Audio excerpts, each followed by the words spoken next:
आपण पाहतात माणदेशी न्यूज, मान तालुक्याचा बुलंद आवाज। मसवड पोलिसांची धडाकेबाज कामगिरी। मसवड पोलिसांनी 3 मोटरसायकल चोरी करणाऱ्या टोळीचा सोलापूर जिल्ह्यातून मुसक्या आवळल्या असून त्यांना ताब्यात घेतलेले आहे।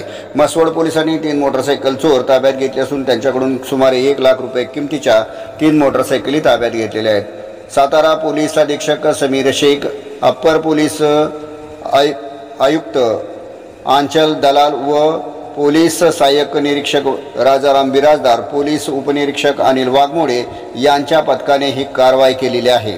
मसवड व पिलीव भागात मोटरसायकल चोरी करणाऱ्या या तिघांना अटक केली असून त्यांच्याकडून 1 लाख रुपये किमतीच्या मोटरसायकली जप्त केलेल्या आहेत। राहुल वामन कोळी, करचेवाडी, तालुका माळशिरस, अजय उर्फ पद्या प्रकाश खरात, करचेवाडी, आकाश बाळू थोरात राहणार चाकण, सध्या मुक्काम कोंडबावी, तालुका माळशिरस या तिघांना ताब्यात घेतले असून सदर आरोपींनी मसवड व पिलीव भागात चोरी केली असल्याचे कबूल केले असून त्यांच्याकडून 3 मोटरसायकली जप्त केलेल्या आहेत। याबाबत मसवड पोलिसांचं अभिनंदन करण्यात येत आहे।